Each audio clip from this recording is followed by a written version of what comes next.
बिस्मिल्लाहिर्रहमानिर्रहीम। अस्सलाम वालेकुम स्टूडेंट्स। आज मैं आपको दूसरा चैप्टर यूनिट 2 पढ़ाऊँगा। इसका नाम है काइनेमेटिक्स। स्टूडेंट्स, आपके इंटरेस्ट के लिए बता देता हूँ, इस डायग्राम में एक चीता दिखाया गया है। चीता is the fastest land animal with maximum speed of 114 km/h। आप सोच सकते हैं कि ये स्पीड तो कार की होती है, मोटरवे पर मैक्सिमम स्पीड लिमिट 120 km/h होती है। आप देखें, कोई जानवर भी स्पीड से दौड़ सकता है। मुख्तलिफ जानवर मुख्तलिफ स्पीड से दौड़ सकते हैं। इसलिए अगर किसी फिल्म में ये दिखाएं कि कोई घोड़ा किसी कार तक पहुंच जाता है, तो अगर पुरानी कार हो या पहले एक वक्त था कि जब स्पीड लिमिट 80 km/h होती थी या 60 मील/h होती थी, तो इसमें कोई ताज्जुब की बात नहीं है कि अगर कोई घोड़ा मुख्तसर रास्ते से जाके किसी कार को रोके। जस्ट फॉर योर इंटरेस्ट, ये आपको बताना था कि ये जो चीता है ये लैंड एनिमल में सबसे फास्टेस्ट है। ये एग्ज़ाम्पल आपको इसलिए बताया क्योंकि हमारा जो चैप्टर है kinematics, this is about the study of motion. So एक मोशन आपको दिखाया गया है, उसका एक एग्ज़ाम्पल दिखाया गया है। जब आपको ब्रांचेज ऑफ फिज़िक्स के बारे में बताया था तो उसमें हमने मैकेनिक्स पढ़ा था, काइनेमेटिक्स नहीं पढ़ा था। लेकिन ये कि मैकेनिक्स क्या है और फिर काइनेमेटिक्स क्या है, दरअसल this mechanics is the branch of physics in which we study about the motion of object. इस ब्रांच ऑफ फिज़िक्स में किसी मूविंग ऑब्जेक्ट के बारे में हम पढ़ेंगे। लेकिन ये जो मैकेनिक्स है, इसके दो फर्दर ब्रांचेस हैं, फर्दर डिवाइडेड हैं। एक को कहते हैं काइनेमेटिक्स, जो हमारे इस चैप्टर का नाम है। इसकी डिफिनीशन ये है, the study of motion without reference to force.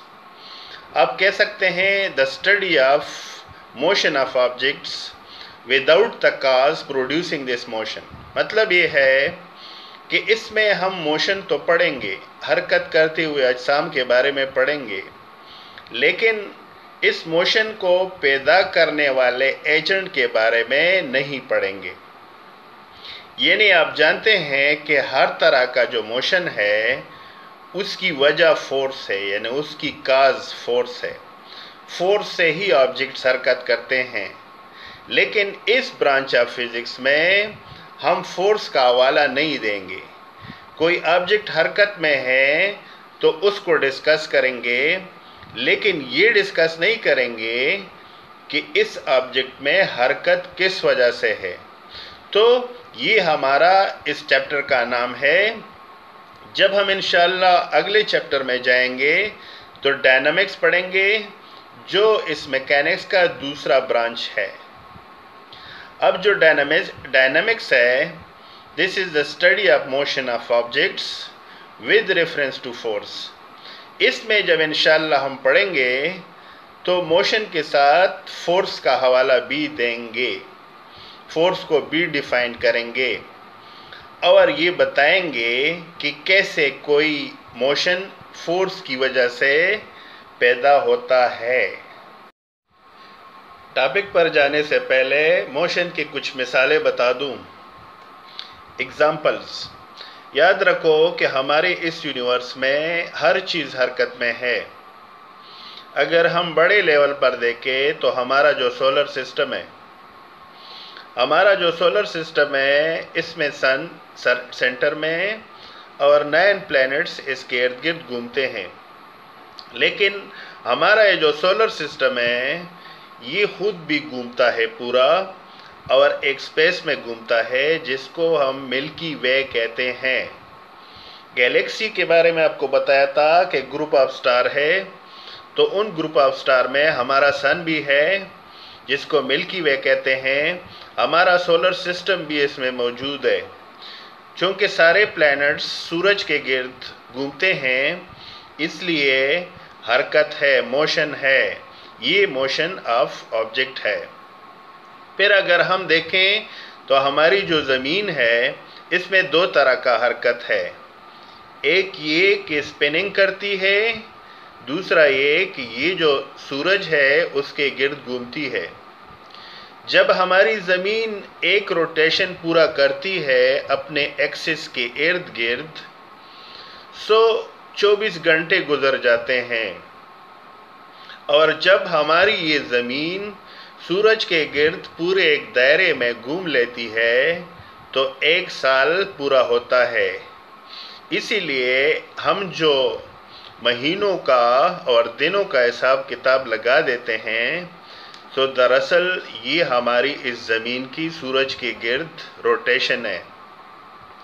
इसी तरह से अगर आप मून को देखें, मून ज़मीन के गिर्द रोटेट होता है, और उस मून से हम महीनों का जो इस्लामी महीना होता है या इस्लामिक कैलेंडर है, वक्त का हिसाब किताब लगा देते हैं। इसी तरह से लोग जो पीपल है, आप रोज़मर्रा ज़िंदगी में घर से बाहर निकलते हैं, चलते फिरते हैं, बाज़ार जाते हैं, स्कूल जाते हैं, तो आप एक तरह की हरकत में होते हैं। एनिमल्स भी सारे हरकत करते हैं, मुख्तलिफ़ तरह के एनिमल्स। इसी तरह हवा, ये जो ब्लोइंग विंड है उसमें एयर पार्टिकल्स हरकत में होते हैं। एक एग्ज़ाम्पल है मोशन का। पानी, जो मूविंग वाटर है, किसी दरिया में पानी, किसी नहर में पानी हरकत करता है, एन एग्ज़ाम्पल ऑफ मोशन है। सो ये और बहुत सारे एग्ज़ाम्पल्स हैं। ये तो बड़े लेवल पे हैं जो हमें नज़र आ रहे हैं, लेकिन जो एलिमेंट्री पार्टिकल्स हैं जिनमें इलेक्ट्रॉन, प्रोटॉन, न्यूट्रॉन शामिल है, आप जानते हैं कोई भी मैटर किसी एटम से बनता है, यानी एटमों से बनता है, और हर एटम के अंदर प्रोटॉन, न्यूट्रॉन, इलेक्ट्रॉन होते हैं। तो प्रोटॉन और न्यूट्रॉन न्यूक्लियस के अंदर और उसके बाहर इलेक्ट्रॉन रोटेट करते हैं। सो इलेक्ट्रॉन्स भी हरकत में हैं। इसी तरह न्यूक्लियस के अंदर प्रोटॉन और न्यूट्रॉन भी हरकत में, कभी प्रोटॉन न्यूट्रॉन में बदलता है और न्यूट्रॉन प्रोटॉन में बदलता रहता है। इसलिए एलिमेंट्री पार्टिकल्स में भी मोशन है। मोशन डिस्कस करने से पहले हम रेस्ट डिफाइन करते हैं और डिस्कस करते हैं। रेस्ट अपोजिट टू मोशन है। जिस तरह दिन को समझने के लिए रात का समझना ज़रूरी है, इस तरह से मोशन को समझने के लिए रेस्ट का समझना ज़रूरी है। डिफाइन इस तरह करते हैं, a body is said to be at rest if it does not change its position with respect to its surrounding. मतलब ये है कि कोई ऑब्जेक्ट अगर इर्द गिर्द की चीज़ों के लिहाज से अपनी जगह या अपनी पोजीशन ना बदले, तो उस ऑब्जेक्ट को हम रेस्ट में कहते हैं। मिसाल के तौर पर हम कमरे में बैठे हैं तो हमारी जो पोजीशन है इर्द गिर्द की दीवारों के साथ नहीं बदलती। कोई बस है जो कि अड्डे में खड़ी है, तो उसकी पोजीशन चूँकि इर्द गिर्द की चीज़ों के लिहाज से नहीं बदलती है, तो हम उसे रेस्ट कहते हैं। कोई ट्रेन है, अगर उसकी पोजीशन प्लेटफॉर्म से चेंज नहीं होती, तो उस ट्रेन को हम एट रेस्ट कहते हैं। सो रेस्ट भी है। बहुत सारे ऑब्जेक्ट्स ऐसे भी होते हैं जो रेस्ट में भी होते हैं, लेकिन चूँकि कहते हैं कि हरकत में बरकत होती है, रेस्ट में कोई ऑब्जेक्ट अपनी जगह पर होता है, इसलिए इसके आगे हम मज़ीद नहीं पढ़ेंगे, लेकिन मोशन के बारे में डिटेल से पढ़ेंगे। इस तरह मोशन को समझने से पहले पोजीशन भी समझना चाहिए। पोजीशन की डिफिनीशन ये है the location of object relative to some reference. इसका मतलब ये है कि किसी ऑब्जेक्ट की पोजीशन किसी रेफरेंस पॉइंट से, रेफरेंस को हम हवाला भी कहते हैं। इस लोकेशन और रेफरेंस को मैं आपको एग्जांपल से समझा देता हूँ। मिसाल के तौर पर क्लास के अंदर टीचर्स पोजीशन है। आपकी क्लास में टीचर कहाँ खड़ा है, बोर्ड से दूर या बोर्ड के करीब। सो जो वाइट बोर्ड है या ब्लैक बोर्ड है ये रेफरेंस है, और आपकी टीचर की जो लोकेशन है वो बोर्ड के पास या बोर्ड से दूर है। इसी तरह से यूर स्कूल पोजीशन, आप किसी को अपने स्कूल का एड्रेस बता देते हैं, पोजीशन बता देते हैं, तो आप कहते हैं कि हमारा जो स्कूल है बाबूगढ़ में जो मुस्लिम कमर्शियल बैंक है या मीज़ान बैंक है उसके सामने है। सो ये जो मीज़ान बैंक या मुस्लिम कमर्शियल बैंक आप बताते हैं ये रेफरेंस है, और वहाँ पे आपकी स्कूल का पोजीशन है। इसी तरह से आप किसी दोस्त को अपने घर का एड्रेस बता देते हैं, तो आप कहते हैं कि हमारा घर मस्जिद के करीब है या मस्जिद के सामने है। तो मस्जिद रेफरेंस है और उसके सामने लोकेशन है जो आपके घर का पोजीशन है। या आप किसी से कहते हैं कि मैं आपको ट्रांसफार्मर के पास मिलूँगा। किसी गांव में किसी जगह में ट्रांसफार्मर है, उसके पास आप खड़े हैं, तो वो ट्रांसफार्मर दरअसल रेफरेंस है, हवाला है, और वहाँ पे आपका लोकेशन है। सो किसी भी पोजीशन को बताने के लिए रेफरेंस पॉइंट का बताना ज़रूरी है।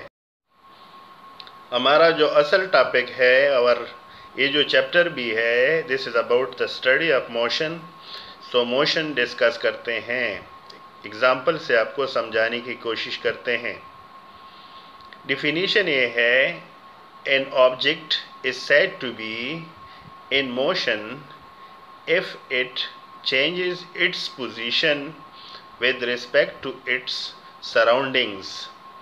इसका मतलब कोई ऑब्जेक्ट उस वक़्त हरकत में होगा अगर वो अपनी पोजीशन को सराउंडिंग के लिहाज से बदले। सराउंडिंग्स क्या है? इर्द गिर्द की चीज़ें हैं। मिसाल के तौर पर हमारे कमरे में सराउंडिंग्स दीवारें हैं। इसी तरह से किस रोड पर आप जाए तो सराउंडिंग्स में दरख्त आते हैं, सराउंडिंग्स में बिजली का पोल भी होता है, कोई मस्जिद भी होता है, वगैरह वगैरह। इनको हम सराउंडिंग्स कहते हैं। अब आपको कैसे पता चलेगा कि कोई ऑब्जेक्ट मोशन में है? एक मिसाल बता देता हूँ, फ्री फॉलिंग ऑब्जेक्ट्स है। अगर कोई ऑब्जेक्ट ऊपर से ज़मीन की तरफ आ रहा हो तो उसकी पोजीशन मुसलसल चेंज होती रहती है, यानी उसका डिस्टेंस ज़मीन के करीब होता जाता है। ज़मीन उसके सराउंडिंग्स में है, चूँकि उसकी पोजीशन चेंज होती है, सो वो ऑब्जेक्ट इन मोशन है। इसी तरह से फ्लाइंग बर्ड्स, जब परिंदे हवा में उड़ते हैं, आप रास्ते जाते हैं, कोई परिंदा बैठा है लेकिन आपके वहाँ पहुँचने से वो उड़ जाता है, तो वो परिंदा आपसे दूर उड़ता है, यानी उसकी पोजीशन आपके लिहाज से चेंज हो रही है। इसलिए आप उसके सराउंडिंग्स में हैं और उसकी पोजीशन चेंज हो रही है सराउंडिंग के लिहाज से। इसी तरह से कोई प्लेयर है, क्रिकेट बैट्समैन है, और वो बैट्समैन बाल को 6 के लिए मार देता है, तो वो जो बाल है उसको मोशन में हम इसलिए कहते हैं कि वो बैट्समैन से दूर होता जाता है। सोचो कि बैट्समैन से उसका फासला बदलता रहता है।